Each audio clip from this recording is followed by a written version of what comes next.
Hello cravings! Masarap na ulam na gusto nyong mapawaw ang buong pamilya? Magluluto tayo ng creamy pork with corn and mushrooms.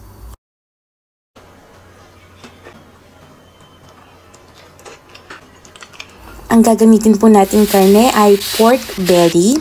Pinahiwa ko lang po ito ng maninipis. Aantayin lang nating lumabas ang sarili niyang mantika. Kung ayaw nyo ng pork, pwede naman ang beef or pwede ang chicken. Kapag lumabas na yung sarili niyang mantika, dyan na rin natin igigisa ang ating bawang at sibuyas.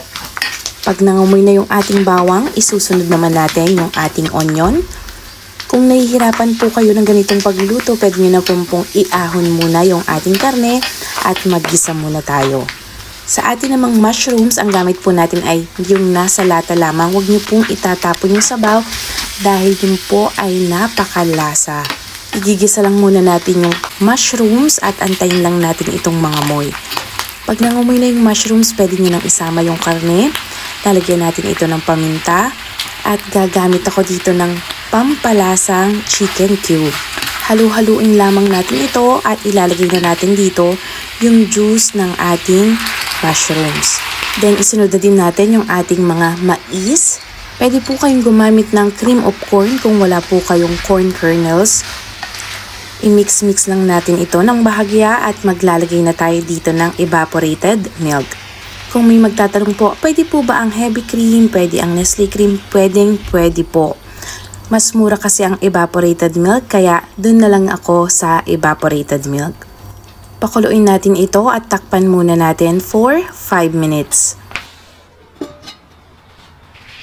After ng 5 minutes at kulong-kulo na ito, i-check natin kung talagang luto na yung ating karne. Dahil manipis nga lang po ang hiwa ng ating pork belly, so mabilis lang po itong maluto. Tikman natin para may adjust natin ang lasa dahil ang pangpaalat lang pong nilagay natin kanina ay yung chicken cube. Maglalagay po ako dito ng liquid seasoning or pwede po kayong gumamit ng soy sauce. Maglalagay din ako dito ng more black pepper. Adjust nyo na lang po. Depende po sa ating mga panlasa. Yung pong iba ayaw ng maalat, ayaw ng matabang. Pwede din po kayong maglagay dito ng konting-konting sugar kung gusto nyo ng manamis-namis. At dahil luto na at ready to serve na ang ating creamy pork with corn and mushrooms. Talaga namang matutuwa po ang inyong kapamilya at mapapawaw lalo ang mga bata. Maggugustuhan po ang ating ulam for today's video. Pa-like, pa-share at pa-comment na rin. Salamat!